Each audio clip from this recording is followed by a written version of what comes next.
Jadi pertama itu lulusan Swedia, yang kedua lulusan Jepang, yang ketiga lulusan UI. Kok bisa sih pinter-pinter Bun? Boleh ya Bun? Boleh. Karena gini. Kelahiran 1964 tuh, itu sendiri tuh.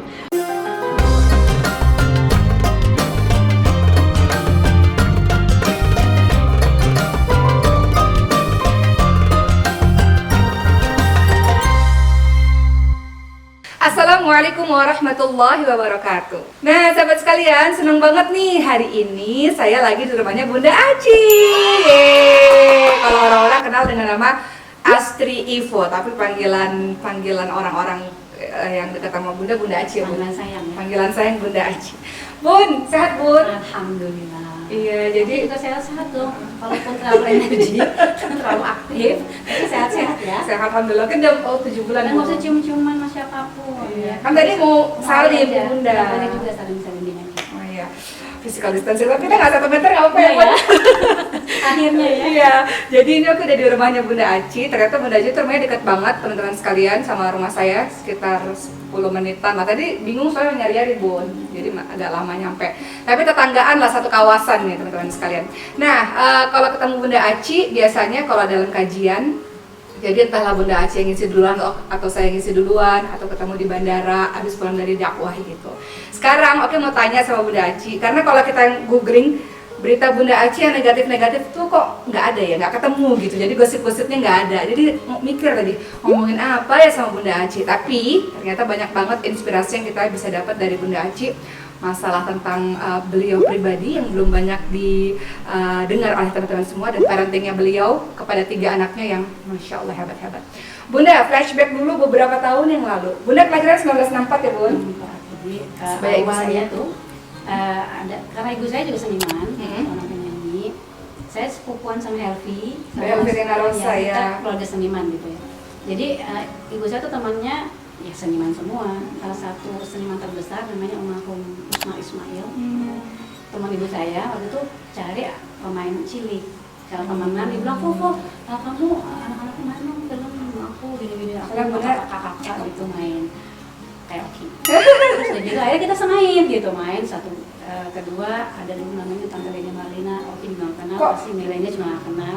Itu film pertamanya. Bunda kok bisa acting sih Bun? Maksudnya Bunda latihan teater apa Bunda suka ngomong depan kaca? Gimana sih, udah 5 tahun?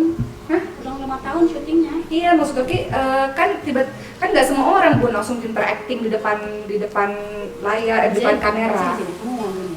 Nggak, maksudnya Bunda tuh latihan acting dulu di rumah. Kan ini kan banyak nih teman-teman yang nonton pasti pengen jadi artis gitu. Itu langkahnya gimana? Dulu Bunda ngelakuinnya gimana?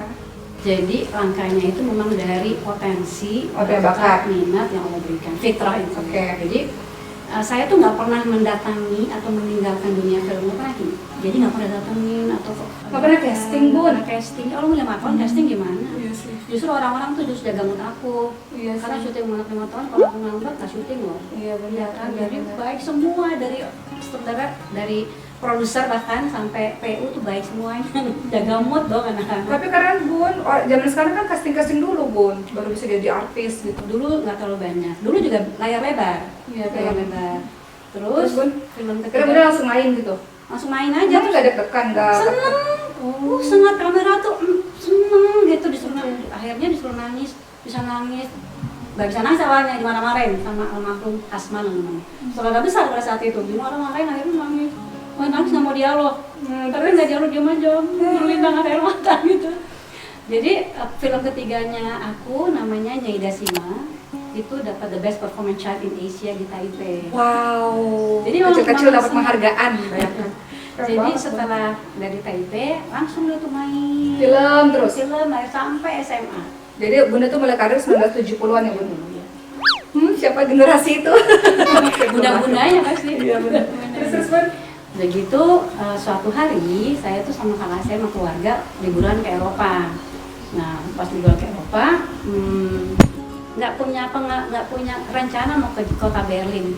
Kita tuh rencana ke Jerman, ke Düsseldorf aja karena base-nya kita jalan-jalan liburan sama liburan kita waktu itu kan kuliah.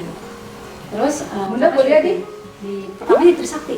Oh, di Akademi Indonesia. Pariwisata dari Perhotelan ke Pariwisataan. Aku pengen jadi PR dan karena aku senang traveling.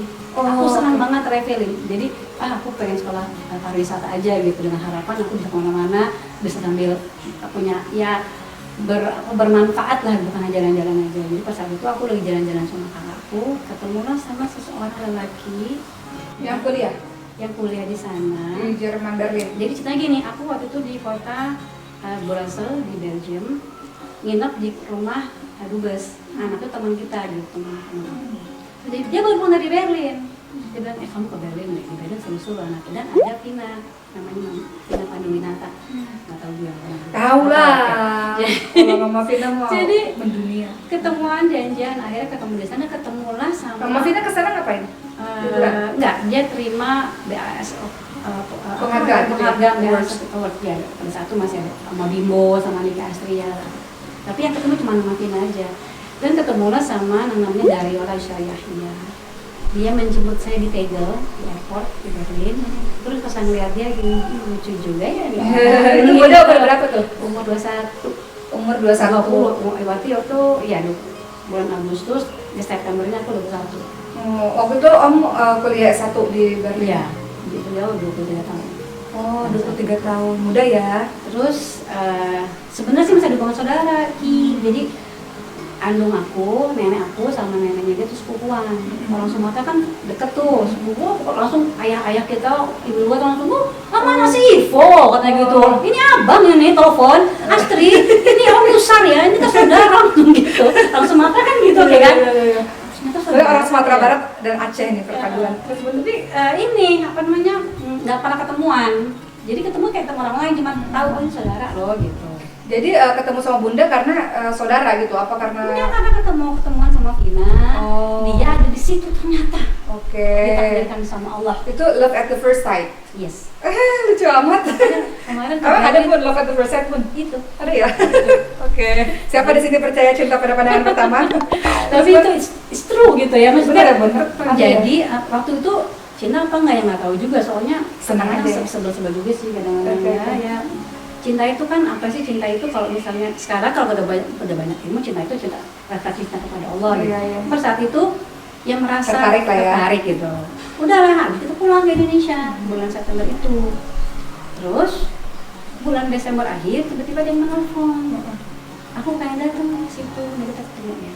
4 bulan Setelah itu. Oke. Mulai gitu kita Desember, ketemulah dengan orang tua kita gitu. Oh, Bilanglah dia padaku, mau ngelamar? enggak, kamu sekolah di Jerman aja. Wih. Soalnya Terus? aku memang punya niat sekolah di luar negeri Ki.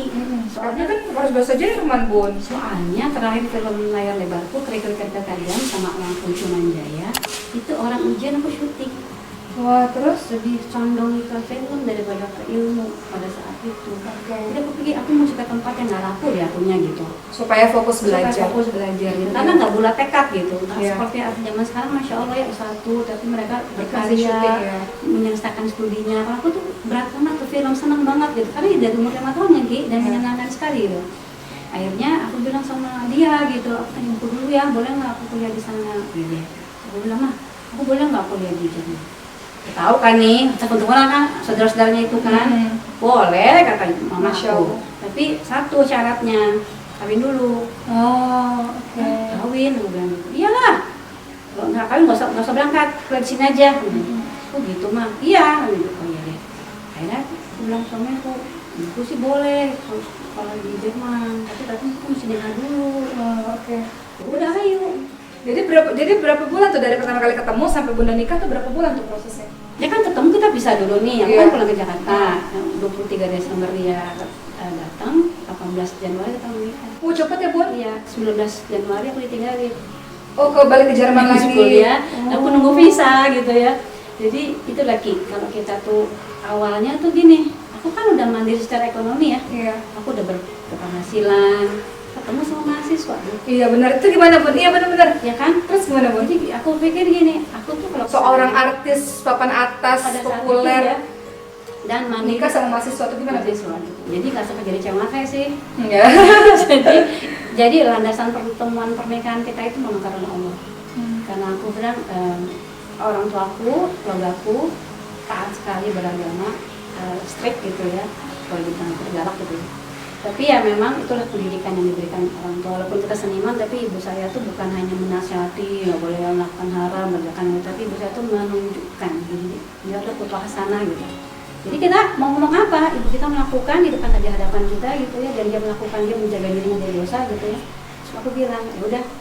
Terus saudara-saudara juga atau teman-teman ada yang bisik-bisik yang sumbang gitu, ngapain kamu menikah sama dia, kamu siapa? Gitu. Kamu tuh bisa dapet yang ini, iya, gitu. Tapi aku sama dia, aku menikah karena aku mau bersama, tapi yang diridhoi sama Allah. Pada saat itu makomnya baru gitu. Oke, Bun, sebelum kita ngobrolin soal pasca Bunda menikah, yang prosesnya dari pertama kali ketemu kemudian akhirnya menikah 5 bulan, ini mau nanya dulu Bun, soalnya kan banyak juga nih teman-teman yang mengalami. Emang menurut Bunda penting gak sih pendidikan di universitas ya? Kan walaupun kita bisa belajar di mana aja, tapi kan Bunda waktu itu artis terkenal, duit punya, popularitas ada. Terus kenapa sih harus kuliah lagi? Harus lebih. Bi itu siapa Bun? Harus laki maksudnya. Kenapa Bun? Kan banyak Bun, kan banyak banget nih anak-anak, bukan anak-anak ya, teman-teman artis di luar sana yang akhirnya nggak ya kan Bun banyak kan nggak kuliah lagi. Kenapa? Kita ini peniru yang sangat ulung, anak-anak. Peniru sangat ulung. Jadi kalau kita nggak berilmu, anak-anak kita juga sulit untuk meraih ilmu yang tinggi. Jadi Bunda salah satu alasan Bunda kuliah supaya anak-anak jadi Bunda putra hasanah seperti ibuku dulu gitu. Oh. Jadi kalau kasih nasihat, tampil dulu seperti nasihat yang diberikan kepada kita gitu. Itu ibu saya gitu. Dan aku melihat di Indonesia ini tidak apresiasi kepada seniman itu tidak terlalu baik gitu ya. Iya, betul. Kan kita kan memang ada Allah, tapi kan Allah wajib kita usaha. Usahanya apa? Nah, kalau kita mewariskan anak kita dengan harta, nanti anak-anak kita yang repot jaga harta. Tapi kalau kita mewariskan anak kita dengan ilmu itu akan menjaga. Bun, tapi ada juga yang bilang gini, nggak kuliah juga saya bisa jadi orang kok, nggak kuliah juga saya bisa berhasil, saya bisa sukses, saya bisa kaya raya, itu gimana Bun? Mungkin bukan orang muslimah ya, bukan orang Islam. Karena orang Islam itu perintahnya Iqra sih. Iqra itu kan bukannya membaca ya. Iqra itu lewat membaca kita mendapat ilmu pengetahuan. Tapi Bun, ada juga yang bilang begini, ini netizen mewakili netizen ya Bun. Ada juga yang bilang, tapi kan belajar itu nggak harus kuliah, bisa belajar di mana-mana. Gimana Bun? Keputusan masing-masing. Kalau saya, kalau pribadi ya, Bunda, kalau nggak ada ilmu itu, kita mau kasih anak kita apa? Gitu. Emang sih bisa belajar di mana saja, cuman kan waktu itu 24 jam nih alokasi, Allah suruh kita sholat asar, sholat maghrib, sholat isya, sholat 5 waktu itu kan artinya apa? Artinya kita harus bagi waktu. Ada waktu buat Allah, ada waktu buat diri sendiri, ada waktu buat keluarga, ada waktu untuk punya suami, punya istri, ada waktu buat umat, kan kayak gitu. Terus salah waktu untuk keluarga, me time kita apa? Kalau kita nggak punya ilmu, ya nggak tahu ya. Kalau orang terampil sekali atau jenius sekali, nggak harus belajar di perguruan tinggi memang nggak apa-apa. Tapi kalau saya nggak pakai ilmu, ilmunya sedikit. Kalau nggak belajar mau tahu dari mana gitu. Karena ilmu itu ya, para ulama itu sangat memuliakan ilmu ya. Bahkan Imam Malik itu kalau mau datang tamu bertanya dulu nih, mau ngomongin masalah atau ngomongin ilmu, ngomongin hadis. Kalau tentang hadis, tunggu ya, beliau tuh mandi dulu, pakai kafayeh, pakai parfum, memuliakan sekali ilmu gitu. Karena ilmu itu yang memuliakan dia gitu. Kita bagaimana bisa memulia kalau kita tidak punya ilmu? Tapi kalau ada orang yang memang mampu, ada ya sih, pasti ada. Cuman aku tidak termasuk di dalamnya. Apa sih menurut Bunda pentingnya manfaat atau keutamaan orang-orang kuliah itu apa sih Bun? Di bangku universitas maksudnya ya? Iya, dia punya banyak informasi, ya, dia punya gelar itu mau nggak mau dilihat orang. Kita sepintar apapun, tapi kita cuma lulus SD, kira-kira diterima nggak di perusahaan yang baik gitu misalnya? Kecuali kayak Bu Susi ya Bun. Itu pengecualian Bun. Ada orang-orang ya yang memang diberikan kelapangan yang lebih oleh Allah gitu ya. Tapi saya selalu ya kalau 10 tahun, 20 tahun lalu nih Bunda ngisi selalu di kampus-kampus gitu, selalu bilang sama teman-teman adik-adik mahasiswa, anak mahasiswa, kalian jangan mencari gelar itu untuk mencari pekerjaan, tapi harus mencari pengalaman. Ya, pengalaman. Jadi kalau perlu nanti 5 tahun, 10 tahun lagi bakal aja tuh ijazahnya, nggak penting gitu. Tapi pengalaman itu yang meningkatkan kualitas diri. Bun, Oki masih tertarik ngomongin pendidikan ya sebelum kita ngomongin kisah cinta Bunda sama Om ya. Tapi Oki mau tanya, kan Bunda lulusan, pada akhirnya Bunda sekolah di Jerman, jurusan apa Bun? Business management Business Management di Berlin atau di Berlin. di Berlin, Jerman. Nah itu kan berdampak pada akhirnya anak-anak Bunda punya 3 anak yang kalau kita lihat tayangan sebelumnya, yang satu kuliahnya di Swedia, yang satu kuliahnya di Jepang, yang satu kuliahnya di UI. Gimana sih Bun akhirnya anak-anak bisa punya pendidikan yang kalau orang kebanyakan pasti bilangnya wow keren banget nih, 3 anak lah bisa masuk universitas-universitas hebat. Itu gimana sih Bun? Apa mereka terinspirasi gara-gara Bunda sama ayahnya gitu, bagaimana? Jadi 25 tahun yang lalu aku belajar tahfidz Al-Quran sama almarhum Dr. Umar Jafar Siddiq. Kita belajar tentang materi sholat, tentang hukum Islam, tentang perjalanan manusia dari alam ruh sampai nanti kita di surga, tentang fikih, tentang makahat gitu. Di situ aku belajar satu yang harus kita tahu, kita tuh mesti punya 2 sayap. 2 sayap aku bikin buku namanya Sepasang Sayap Menuju Surga. Itu buku terakhir aku. Sebenarnya aku bukan penulis sih, jadi aku cuman memberikan pengalaman, mudah-mudahan menjadi teman. Karena aku waktu hamil anak pertama, aku tuh punya pegangan buku yang menjadi teman aku. Udah jadi apa sih anakku di perut, trimester pertama harus ngapain sih, kan nggak punya ilmu tuh, nggak punya pengalaman, jadi punya pegangan buku. Nah buku Sepasang Sayap Menuju Surga ini saya berharap menjadi temennya para bunda atau calon eyang nih yang suka dititipin anak-anak ketika anaknya bekerja gitu ya. Ibu harus baca berarti. Jadi ilmu sepasang sayap itu sayap iman dan sayap ilmu. Sayap iman dan ilmu, oke. Dengan 2 sayap ini yang menghantarkan anak kita sampai ke pintu gerbang surga. Oke. Ya. Terus jadi Bunda ngedidik anak-anak tuh gimana sampai akhirnya mereka punya pendidikan yang bagus? Saya sama suami agamanya kan juga bagus. Datang dari 2 keluarga yang sangat beda banget, satu keluarga seniman, satu keluarga tentara gitu ya. Satu mementingkan ilmu banget. Jadi anak kakak iparku tuh yang paling kecil, paling sedikit bachelor lah. Yang lainnya master. Pokoknya pendidikan ya. Yang kakakku doktor. Konsen di pendidikan. Pendidikannya luar biasa, masya Allah. Aku belajar dari situ. Tapi tentang keimanan, aku belajar dari ibuku, dari keluarga aku, dari atuk nenekku gitu ya. Bahwa iman itu, akidah itu penting supaya ilmunya itu bermanfaat. Karena kayak Haman itu juga menjalik ya, banyak ilmu tapi ilmunya itu membuat dia kufur kepada nikmat Allah gitu. Jadi kita pada waktu SD dulu tinggal di Jakarta Pusat, di dekat rumah kita tuh ada namanya salah satu SD terbaik di Jakarta, sekolah Obama dulu Ki. Oh iya. Dekat rumah kita dulu. Oh, okay. Jadi saya minta sama sama suami TK sampai SD gimana waktu aku belajar gini soalnya waktu di kajian-kajian parenting the golden age. Jadi umur keemasan anak itu harus diberikan pendidikan yang terbaik. Kalau enggak anak-anak bisa kehilangan fitrahnya. Gitu Ki. Jadi ketika lulus TK Islam, suamiku bilang anak harus di situ. Itu sekolah dambaan ibu banget gitu. Tapi bukan dambaan ibu ini. Aku bilang gimana kalau anak sekolah Islam aja, sekolah SD. Itu sekolah negeri ya? Itu sekolah negeri ya. Oke, tapi Bunda pengennya anak-anak sekolah Islam dulu ya? Karena saya banyak sekali kekurangannya Ki. Jadi kalau Islam itu mitra buat aku. Sekolah adalah mitra bagi orang tua, gitu ya Bun? Iya benar. Jadi aku tuh nggak sironya sedikit. Sampai sekarang aja masih punya guru tahfidz gitu ya. Bacaanku masih disimak gitu. Jadi aku nggak bisa mendidik anak-anak sesuai dengan apa yang mereka butuhkan gitu. Jadi aku rayu suamiku gitu, boleh nggak anak-anak sampai SD sekolah Islam. Nanti SMP ke atas dia boleh sekolah dimanapun. Basicnya dulu ya Bu. Jadi golden age-nya itu aku berharap menjadi satu fondasi yang kokoh buat anak-anak. Aku berharap sih begitu Ki, mudah-mudahan Allah jaga. Oh, jadi Bunda masukin anak TK SD-nya itu di sekolah Islam, baru SMP-nya mau di international school kayak di mana kayak gitu ya Bunda ya. Bun, tapi kan banyak yang nanya gini Bun. Ya jelas lah bisa masukin anak ke international school, anaknya bisa sekolah di luar negeri, kan kamu punya uang banyak gitu. Karena kan sekarang pendidikan mahal banget Bun. Mahal banget kalau kita lihat Ki, kalau aku sih bilang kalau kita international school Bun, aku melihat tuh Ki, uang sama duit tuh beda loh. Uang sama duit beda apa? Maksudnya gimana? Kalau uang tuh kan fulus ya, nilai nominal yang aku nggak gitu banyak juga sih punya gitu, nggak terlalu banyak. Tapi Bunda bisa sekolahin anak ke luar negeri pasti tabungan pendidikan banyak Bun? Enggak ada. Nah itu gimana? Coba di-share biar dapat inspirasi. Pokoknya aku tuh hidupnya pas-pasan nih Ki. Pas lagi mau masukin sekolah, pas rezekinya ada. Kan Bunda pemain film terkenal. Karena aku dididik lah orang tua aku, ibu tuh kan single mother, jadi orang tua aku bercerai.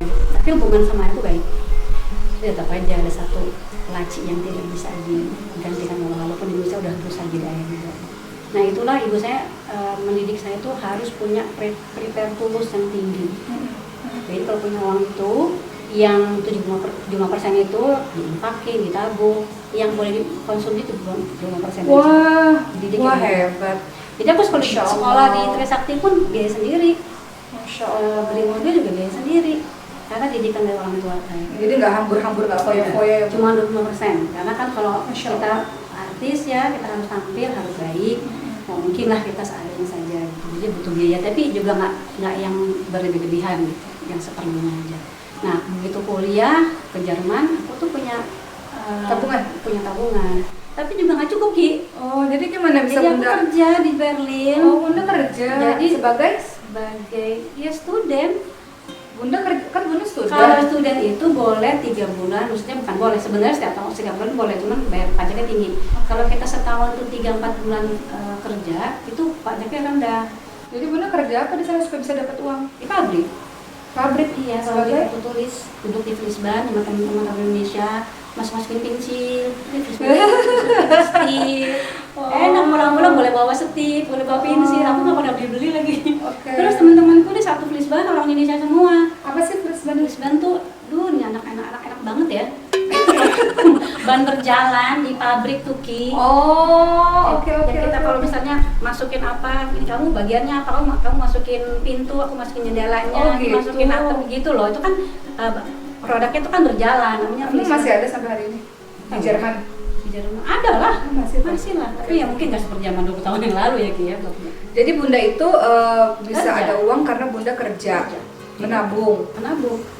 Kalau kita kerja 4 bulan itu udah bisa cukup untuk hidup setahun. Oke. Seadanya ya, nggak yang berhambur-hamburan. Jadi Oke. ya hidup prihatin, hidup seadanya. Terus kaitannya dengan anak-anak bisa sekolah internasional, sekolah di luar negeri itu kan orang mikir, aduh saya nggak punya duit nih buat bayarin anak saya sekolah di mana-mana. Karena suatu saat ya aku babysitterku salah satunya itu gini, dia menikah sama orang pengusaha garment gitu. Dia ngajakin aku join, Bu, kita bikin toko aja yuk, Bu. Kita join nih, Bu, segini-segini, ya deh. Lucunya, ketika anakku mau masuk SMA, kan masuk SMA kan tanggal tuh. Iya. Bu, nggak usah join lagi ya, saya balikin dia uang Ibu ya. Pas banget buat masukin Masya sekolah Allah, Masya aku. Jadi aku bilang uangnya pas-pasan banget, Ki. Pas-pasan, nggak yang terlalu berlebihan, ya. Bikin kolam ini juga emang aku pikir udah enak banget punya kolam. Enggak, Ki, ditutup dulu, pakein koran tuh kaca-kacanya. Itu kata suamiku gini, kamu walaupun nggak punya uang kan pengen kolam, udah bangunnya kolamnya dulu, nanti Allah sediain udah ada gitu. Masya Allah. Kan gitu mau punya mobil, bikin garasi dulu walaupun nggak punya mobil. Oh, Gitu. buat termotivasi. Iya benar, Iya itu benar-benar. terjadi, Ki. Iya benar ya. Dan itu dibikin ya keramiknya dulu, belum ada Nyicil ya, airnya, Bu? nyicil, nanti kan jadi. Jadi Bunda bilang kan duit sama fulus tuh beda. Kalau fulus uang, kalau duit tadi D-nya doa. D-nya doa. Ada nggak doa yang nggak dijawab? Kan nggak ada. Iya. Kalau itu baik buat kita. Iya. Kalau kita yakin maka Allah akan beri. Ya udah. Kalau kita Doa-doa, ya Allah pengen kolam renang gitu. doanya iya. Masya Allah. Bener. Oh iya, kenapa Ki nggak doa gitu ya, Bu? Ya Kalau mau pengen kolam renang. Kenapa kita kan muslimah, Ki? Iya benar. Jadi aku doanya spesifik banget. Iya benar. Terus ya Rob, kalau misalnya apa namanya ridhoilah aku punya kolam, karena aku kan nggak mau buka-buka aurat. Iya, kalau di tempat luar ya benar. Iya kan? Benar. Jadi semua minta. Termasuk, ya Allah anakku pengen masuk SMA gitu ya. Biayanya. Termasuk, makanya ya nggak spesifik namanya, tapi aku ya Rob, aku pengen anakku begini. Jadi kalau lagi sholat tuh, Ki, aku nggak ada bahasa Arab ya. Setelah kita beristighfar, kita memuji Allah, minta aja dengan bahasa Indonesia. Oke. Iya, aku minta spesifik sama. Jadi kalau ada yang bilang, oh jelas aja bisa sekolahin ke international school soalnya kaya raya, ternyata nggak juga, ternyata Bunda tapi itu juga. amin. Amin sih, amin. Maksudnya Bunda juga berusaha, berikhtiar, dan kadang-kadang Allah kasih hartanya nggak diduga-duga ya, Nggak Bunda. diduga-duga. Kayak tadi ya. Iya. Tadi doa, terus Bun, duit, usaha. Harus usaha.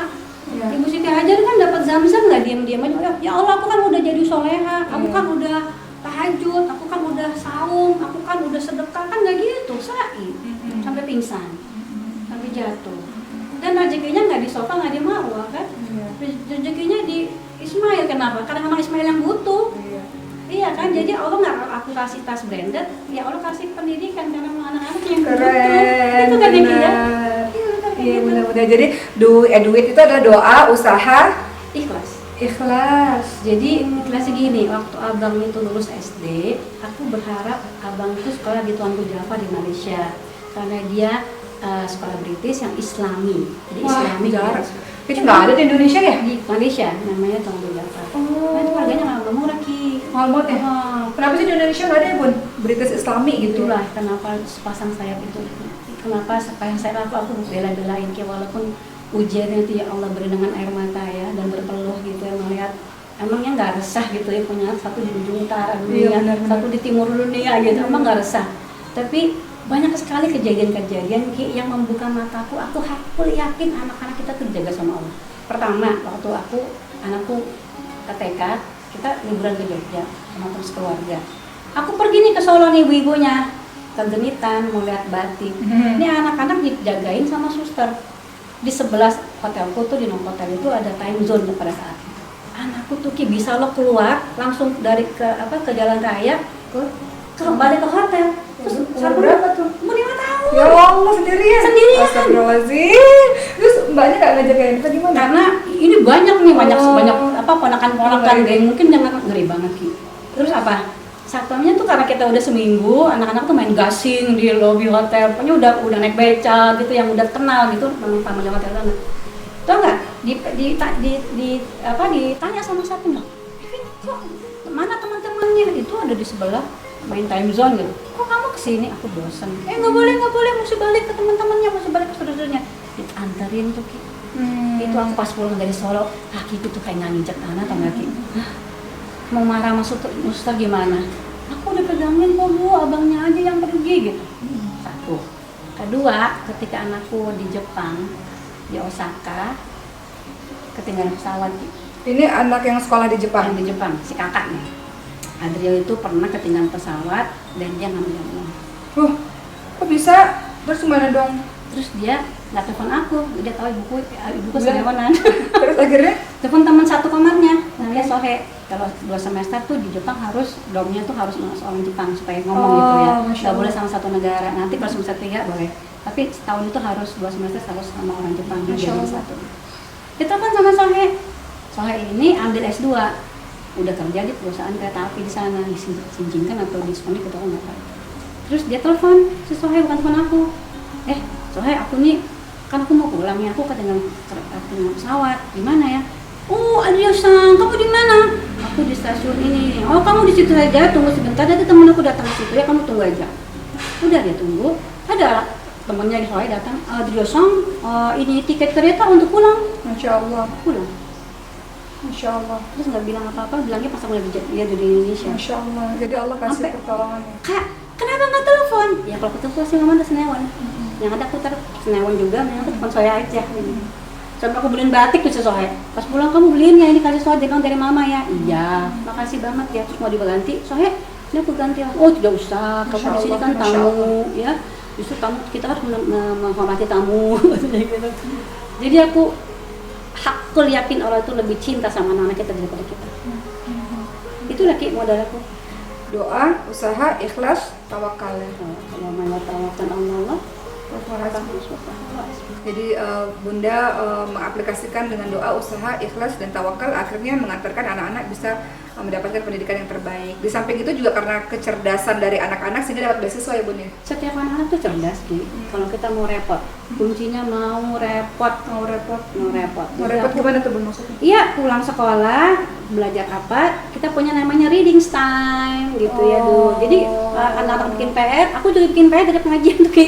Kadang-kadang kalau aku udah kecapean, anakku yang sini mah aku yang catetin dengan huruf sambungnya dulu kan kelas 1 kan harus ada huruf sambung gitu. Dan bangga banget tuh anak kalau bisa ngomong huruf sambung. Aku udah bisa huruf sambung sih, aku catetin dia tulis gitu. Kecapean gitu. Jadi aku kalau ngaji tuh Ki kayak ayat surat aku catat aja, nanti di rumah baru aku salin lagi tuh Ki. Belajar gitu. Jadi ada reading time. Jadi ibu yang membuat kurikulum ya, pokoknya harus ada reading time, Quran time gitu Bu? Harus sesuai kesepakatan bersama. Kesepakatan dengan anaknya? Iya, kalau anaknya nggak mau dia nggak happy. Jadi kalau gitu, kalau aku tuh belajar dulu sama Yayasan Tabung Hati ya, aku belajar anak tuh kasih tahu, anak tuh yang sebenarnya tuh anak tuh yang diingat kewajibannya atau haknya sih? Haknya? Hak anak apa? Main? Ya main lah sama anak. Dia tanya, kamu satu hari mau main berapa lama nak? Oh. Gitu. 5 jam. Oke. Tapi kita breakdown dulu ya, terus aku diajari mesti nulis. Yang nulis si abang, yang nulis kakak, yang nulis adik tulis. Pulang sekolah aku mau main sampai jam 5. Oke, udah zuhur kan di sekolah. Tapi kan masih makan dulu kak. Kalau nggak makan nanti kan lemes. Ya udah aku makan. Kalau azan asar, kalau dipanggil nggak datang kan nggak salah. Ya udah aku asar. Habis asar jam 5 mandi. Deal. Tapi ya nggak semudah. Iya benar. Pasti ada apa pengingkaran itu aku tempel di pintu kamar anak-anak. Kan abang sendiri yang tulis. Ini papa udah janji kayak begini. Jadi catat Ki supaya nggak lupa. Tempel deh tuh ya. Kalau janji hanya di bibir saja. Iya benar, harus Sama tertulis. Sama seperti bundanya juga kadang-kadang kan suka Iya, lupa iya, kita iya. kalau berjanji. Ini saya belum pernah ngelakuin nih teman-teman sekalian, jadi pelajaran berharga ternyata kalau Itu yang untuk aku lakukan. anak-anak kita buat kesepakatan, kita tulis, kita tempel. Jadi kalau lupa tuh lihat tuh kesepakatan yang kita buat gitu ya Bun ya. Tapi Masya Allah. ngomongnya harus kaulan lain. Lembut ya Bun ya. Kan kamu yang ini, kamu Iya. yang janji. Gitu. Iya benar. Karena kalau ngomong sama Fir'aun aja disuruh Nabi Musa lembut, apalagi sama anak-anak. Investasi akhirat kita ya. Gitu. Aduh benar keren banget Bun. Ini nasihat Bunda untuk ini jam berapa sih? Maaf ya teman-teman kalau ada dikit-dikit terdengar suara-suara mengaji. Ini karena sebentar lagi insya Allah masuk asar. Tapi kita kelarin lah sebelum asar ya. Ini mau dapat nasihat dari Bunda untuk pesan buat para ibu-ibu di luar sana yang pengen banget anaknya jadi anak-anak yang hebat, anak-anak yang berpendidikan kayak anak-anaknya Bunda Aci. Gimana Bun? Kalau mau dulu ala fitrah. Intip fitrah apa yang paling dominan pada anak itu. Karena setiap anak itu unik. Walaupun saya seniman, anak-anak saya satu pun nggak ada yang Oh jadi iya seniman. benar. Benar, gak ada yang jadi artis loh. Anak saya yang pertama itu senang sekali angka. Senang sekali angka. Semua dibayangkan dengan angka. Bahkan ketika dihukum tuh pakai matematika gitu, ya nggak ada efek jerah gitu. Saya bilang sama guru PK tuh, suruh ngarang Pak. Suruh ngarang. Baru rasa kayak kiamat. Isi karangannya juga, isinya angka. Angka, oh dia punya kecerdasan di situ. Jadi dia matematika lebih cerdas. Alimnya lebih dominan daripada Al-Harnya. Yang kedua, Cerdasnya di? sosial. Sosial, jadi nggak suka ya lihat angka gitu Bun. Yang kedua. Nggak suka Macan juga matematika. Karena dulu aku ikutin ini Kuman. salah satu matematika. Karena Kuman itu bukan belajar matematika, Ki. Dia belajar efisiensi, teknik gitu ya. Jadi kemana-mana liburan bawa PR Kuman sampai dibilang gila lo. Iya emang gila nggak apa-apa. Yang penting seneng happy. Bawa tip sama bawa pensil itu kemana-mana bawa. Itu yang mengajar anak kita menghargai waktu. Jadi dia belajar itu seperti pesawat, nggak seperti helikopter. Kenapa tuh? Kalau helikopter cepat tinggi, cuma nggak bisa tinggi. Oh iya. Kalau pesawat, Proses kalau ya? jet, dia tuh mau take off-nya top bisa sampai 40 meter. Kayak gitu. Itu yang filosofi itu yang aku ambil. Aku pelajari itu. Jadi kita lihat kecerdasan anak. Yang ketiga Bun? Tunggu dulu. Kadang-kadang nih ibu-ibu kalau lihat anaknya penjurusan IPS itu suka kecewa. Iya, dianggapnya IPA yang paling pinter banget gitu. Kedengeran kan kuping aku waktu si kakak dapat jurusan IPS, ibu bilang, "Ya, kamu kita IPS." Oh, So, masalah. Emang harus jadi dokter, iya kan? Jadi dan kuliahnya pun social science. Oh oke. Dan senang sekali ngajar di Surin di Thailand. Ngajar apa Bun? Ngajar bahasa Inggris anak-anak Thailand. Terus buku-bukunya mereka jual, namanya Prenggo, jadi kayak ada satu community gitu ya. Dia datang ke desa-desa 7 jam dari Bangkok. Dia bilang nggak ada apa-apa, cuma dari gajah doang. Gitu. Jadi dia senang sekali ngajar. Dan aku berharap, aku bilang sama kakak, kamu harus punya sekolah. Iya, karena dia passionnya di situ ya. Karena Allah yang bayarin kamu sekolah, 80% yang bayarin itu Allah. Masya Allah. Jadi kamu harus membalas ya kebaikan Allah itu dengan mengajarkan anak-anak lain untuk jadi cerdas seperti kamu. Masya Allah. Dan dia satu semester di New York, di Buffalo, di Amerika. Jadi S1-nya itu, yang kedua tuh di Jepang, kemudian dapat belajar lagi di Jadi New York. exchange student satu semester di New York. Masya Allah. Jadi dia luas sekali, dan dia pernah sekolah juga studi course namanya di Eropa juga. Gak apa-apa Ki, pokoknya kita suruh dia lihat dunia gitu. Kita suruh anak-anak kita lihat dunia, tapi ingat ya tadi teman-teman sekalian bahwa sejak TK SD-nya di pondasi agama dulu. Harus itu. karena the golden age ya, jadi fondasi harus kokoh. Kalaupun dia lupa gitu Ki ya, ada yang recall. Misalnya gini, waktu lebaran nih 4 kali lebaran aku nggak pulang karena memang jadwal liburannya pas lebaran tuh nggak libur. Aku tuh nggak walaupun cuma curiga tapi nggak mau seuzon sama anak-anak. Aku bilang, Kak, hari ini kamu ngapain? Ada kelas? Oh, ada kelas ya. Kamu nggak sholat id? Enggak, aku sholat id, sampai telat masuk kelas gitu. Masya Allah. Itulah fondasi yang kokoh itu. Kalau kita berikan fondasi kokoh, dia tahu dia berpijaknya itu seperti akar yang menghujam ke bumi gitu. Jadi walaupun ada angin, ada topan, dia tahu dia akan tegak berdiri, insya Allah. Oke, Bun, jadi tadi kalau setiap ibu-ibu atau teman-teman yang punya anak yang pengen anaknya hebat, punya pendidikan bagus, pertama kita harus tahu dulu mengenai potensi anak itu. Kemudian Bun, apa lagi Bun? Ya sesuai dengan potensinya kita berikan fasilitas, kita dampingi, kita doakan, ya kita yang paling penting sih kita pertolongan. Kita tanpa pertolongan Allah sulit ya, karena aku orang biasa-biasa, keluarga yang biasa-biasa aja gitu ya. Kalau orang lihat, wah masya Allah, satu di Amerika, satu di Swedia, satu di UI gitu ya, semua pertolongan. Nggak mungkin nggak ada orang tuanya. Orang tuanya nggak ada apa-apa aja gitu. Jadi banyak doa kepada Allah dan banyak bersyukur kepada Allah Subhanahu Wa Taala, itu yang dilakukan ya teman-teman sekalian. Mudah-mudahan ini bisa menjadi inspirasi. Terakhir Bunda ini kan pernikahan juga udah berapa Bun? 35 tahun. Pernikahan 35 tahun dan Masya Allah ya pasti ada kerikil-kerikilnya, cuman kan untuk banyak orang kan kelihatannya keluarganya harmonis, sakinah, mawaddah warahmah. Nah ini nasihat Bunda sebagai ibu Oki dan ibu kita semua untuk teman-teman yang sedang menjalani bahtera rumah tangga, karena kita tahu banyak sekali kasus-kasus apalagi di pandemi COVID-19 ini Bun, banyak juga orang-orang yang pada akhirnya bercerai, salah satu faktornya karena keuangan atau mungkin yang lain. Tapi yang menariknya faktanya nih Bun, yang 70-80% di Indonesia ini atau mungkin di negara-negara lain justru yang melakukan gugatan tuh istri tuh Bun. Nah, Bunda ada saran nggak atau ada nasihat nggak buat kita nih teman-teman yang lagi nonton yang usia pernikahannya baru seumur jagung untuk kuat kokoh untuk tetap terus berada dalam pernikahan yang sakinah mawaddah warahmah? Gimana Bun? Karena banyak nih pernikahan yang rentan-rentan. Gampang diucapkan ya samarat tapi sulit sekali dilaksanakan. Dia pertama niat. Niat yang kokoh bahwa pertemuan menikah itu pertemuan dua jiwa. Jadi bukan karena kebesaran cinta, tapi karena kecocokan jiwa. Jadi kalau dulu waktu menikah kan kita suka meeting tuh ada bagian dokumentasi, bagian konsumsi untuk hari H yang cuma 2 hari atau 1 hari. Bagaimana dengan pernikahan kita yang lamanya itu ya, kita kalau umur aja ada manasik loh. Iya benar. Kan? Kita haji dan manasik, ini kalau pernikahan kapan manasiknya? Jadi belajar jadi ibu, belajar jadi ayah, karena kalau kita tidak mempersiapkan anak-anak kita jadi ayah, kita jadi ibu, nanti mereka kalau punya anak akan gampang, nggak tahu gimana cara mendidiknya. Kedua, jadi sebelum menikah itu harus belajar dulu ya Bun ya? Belajar jadi istri, jadi suami, jadi ibu, jadi ayah. Jangan teknik keluarga, saya bisa kok, paling ya learning by doing, jangan coba-coba, karena ujiannya berat sekali. Cari ilmu yang pertama sebelum itu menikah. Bocoran lagi, iblis itu nomor 1 tuh tugas pertamanya tuh tau nggak, bukan seorang berzina, bukan seorang membunuh, tapi menceraikan 2 manusia. Karena misalkan 2 itu perjanjian yang kokoh, yang ketiganya Allah. Jadi panglimanya iblis tuh kasih mahkota kepada orang yang bercerai. Jadi kita harus tahu dulu nih, kalau kita tahu nih musuh kita siapa, strateginya apa, kita harus tahu.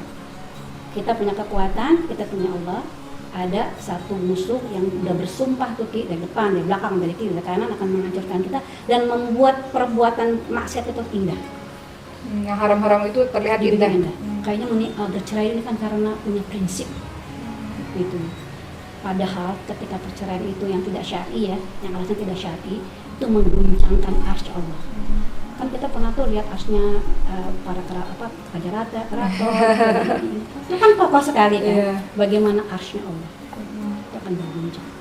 Jadi kalau kita mengenal, kalau kita tahu, maka kita akan lebih siap. Ya, kita kenal maka ta'aruf, kenalan dulu ya diri kita, pasangan kita. Terus tanya sama suami kita, tanya sama pasangan kita ini mau menikah sampai kapan kira-kira ya, sampai di mana? Maksudnya semuanya kan bilang sampai surga dong, kita harus janji ya, janji ya, benar ya, saling ngisi, saling ingetin ya. Terus jangan gengsi minta tolong sama suami, sama pasangan.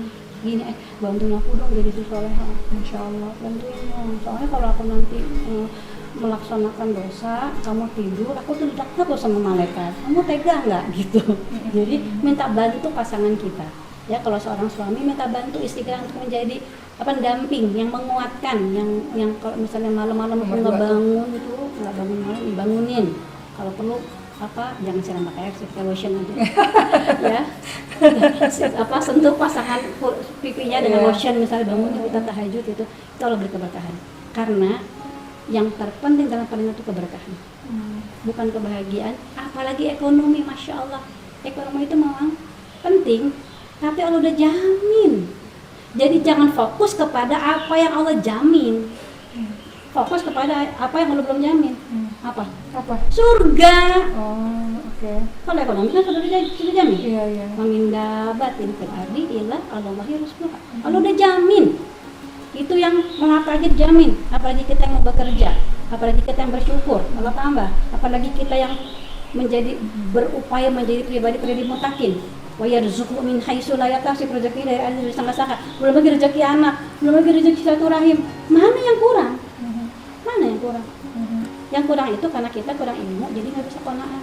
Jadi Bun, kalau ada orang yang kemudian menikah, kemudian mau bercerai gara-gara alasan ekonomi, menurut Bunda itu Ya, syar'i? bukan nggak, ya pertama nggak syar'i, kedua ya nggak benar. Masih bisa ditoleransi gitu. Karena rezeki itu bukan berupa nominal uang. Rezeki itu pasangan tuh nggak bisa beli toko loh. Kalau rezekinya banyak, ya kan? Uangnya banyak gitu, rumahnya besar, hartanya banyak tuh nggak punya pasangan, nggak bisa beli toko. Bun, Jadi yang paling penting pernikahan itu berkah. Bun, dalam sebelum poin-poin berikutnya, apa sih yang paling tidak bisa ditolerir dalam rumah tangga Bunda tuh? Maksudnya kesalahan apa? Kalau aku pernah tanya sama teman yang lain, kalau saya masih bisa bertahan deh dari semua ujian pernikahan, kecuali kalau udah mulai ada pengkhianatan sama kalau ada mulai KDRT, nah itu berarti kita masing-masing aja. Kalau Bunda apa sih prinsip yang nggak bisa dilanggar? Kalau dilanggar, mendingan masing-masing gitu. Kalau dia nggak sayang sama Allah. Oh, kalau dia nggak sayang sama Allah, oke. Kalau dia nggak respect sama Allah, kalau dia nggak sayang sama Allah, aku nggak mau jadi istri. Itu banyak buntutnya. Banyak banget maunya. Iya. Ya. Karena kalau udah nggak sayang sama Allah, pasti nanti efeknya kemana-mana itu. Dia tahu Allah yang selalu lihat. Ya kamu boleh terserah, tapi Allah lihat kok. Iya, oke Bun. Jadi nasihat untuk orang-orang yang sedang menjalankan pernikahan, pertama tadi adalah senantiasa belajar, kedua senantiasa minta tolong nih sama pasangannya untuk mensolihkan satu sama lain, terus Bun? Niat. Kalau niatnya dulu belum lurus, alhamdulillah bisa diluruskan sekarang. Kalau dulu mungkin niatnya karena rupawan gitu, nanti 34 tahun lagi nggak rupawan, nanti nggak cinta lagi. Kalau niatnya karena hartanya, hartawan, terus kalau dia jatuh bangun nggak cinta lagi. Jadi niatnya karena Allah. Ini bukan klise. Niat karena Allah tuh gimana sih Bun? Kan orang-orang, aduh klise banget deh, udah tahu deh itu gitu. Tapi spesifiknya gimana Bun? Gini, saya jadi istri soleha ini bukan karena dia, karena diri saya sama Allah. Saya ini mau dakwah, mau ini karena saya tuh sayang sama Allah. Insya Allah ya, ini saya juga manusia yang niatnya karena melenceng gitu, bukan yang lurus alamat. Saya sama kayak Anda semuanya, niat suka melenceng. Jadi terus lurusin niat dan jangan lewatin hari tanpa kajian ilmu. Sendiri aja. Apalagi sekarang pandemi ya, kajian online di mana-mana. Mulai dari pada subuh pada isya, kajian di mana-mana. Dulu saya seminggu cuma 2 kali kajian. Belajar tadabbur sama UGN, sama belajar fikih sama Ustaz Kibas. Sekarang sehari 2-3 kali bisa ikut kajian. Masya Allah. Covid, alhamdulillah. Iya. Ya. Covid ya Bun. Dan kita jadi terampil. Aku yang tadinya gaptek jadi lumayan ngerti. Iya. Ya, aku yang dan kita ini memang perempuan sebaik-baik tempatnya di rumah, ya di rumah gitu. Jadi Bunda pesan juga yang berikutnya adalah ketika menikah niatnya lillah karena Allah Subhanahu wa taala. Mudah-mudahan dengan begitu Allah langgengkan pernikahan kita sampai ke surga. Amin. Bun, ini benar-benar terakhir banget ya Bun. Nasihat buat Oki Bun. Nasihat buat Oki. Ini Oki itu pintar banget. Amin. Solehah banget. Jadi ibu madrasah. Amin. Banyak dosa Bun. Jangan kagum. Kagum sama siapa Bun? Jangan sendiri. Nggak boleh ujub. Jangan ujub. Terus apa kata suami, selama tidak melanggar hukum syar'i ikut walaupun nggak suka. Kalau nggak suka kasih bocorannya. Apa tuh? Rayu dia. Rayu dia supaya dia satu visi sama kita dan mengabulkan permintaan kita. Begitulah pesan buat saya teman-teman sekalian ya. Jadi mudah-mudahan vlog kali ini bermanfaat. Kita belajar banyak dari Bunda Aci ya, mulai dari kecil nih beliau cerita tuh sampai kemudian beliau menikah, kemudian bagaimana beliau mendidik anak-anaknya, kemudian pada akhirnya pesan buat kita semua.